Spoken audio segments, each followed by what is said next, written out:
Line Arabian dates. இப்போ அது line லயனா டே. இது தரும் ஆரோக்கியம் இயற்கையானது. லயன் லயனா பிரீமியம் டேட்ஸ். உள்ளாட்சி அமைப்புகள் அனைத்தும் கழிவுகளை முறையாக மறுசுழற்சி செய்வது கட்டாயம். திடக்கழிவு மேலாண்மை விதிகளை முழுமையாக பின்பற்ற தேசிய பசுமை தீர்ப்பாயம் கடுமையான வழிகாட்டுதல்களை வழங்கி வருகிறது. நகராட்சிகளில் சேகரமாகும் கழிவுகளை தரம் பிரிக்காமல் திறந்த வெளியில் கொட்டக்கூடாது. நீர்நிலைகள், குடியிருப்பு பகுதிகளில் கழிவுகளை குவித்து சுற்றுச்சூழல் சீர்கேட்டை உண்டாக்கக்கூடாது.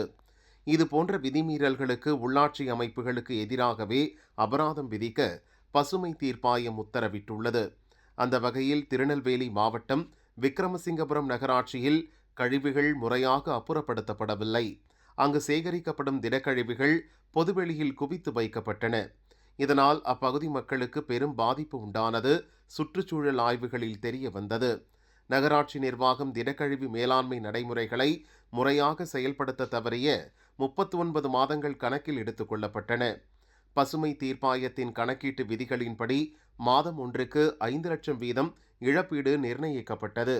39 மாதங்களுக்கு 1.95 கோடி அபராதம் விதிக்கப்பட்டு அதனை உடனடியாக செலுத்துமாறு மாசு கட்டுப்பாட்டு வாரியம் உத்தரவிட்டுள்ளது. கழிவு மேலாண்மையில் நிலவும் அலட்சிய போக்கை உடனடியாக கைவிடுமாறு விக்கிரமசிங்கபுரம் நகராட்சிக்கு மாசு கட்டுப்பாட்டு வாரியம் எச்சரிக்கை விடுத்துள்ளது. இனி மட்கும் கழிவு, மட்கா கழிவு என வீடுகளிலேயே தரம் பிரித்து சேகரிக்கும் முறையை 100% நடைமுறைப்படுத்த வேண்டும். சேகரமாகும் கழிவுகளை குப்பை மேடுகளில் கொட்டாமல் உரம் தயாரித்தல், மறுசுழற்சி முறைகள் மூலம் அப்புறப்படுத்த வேண்டும்.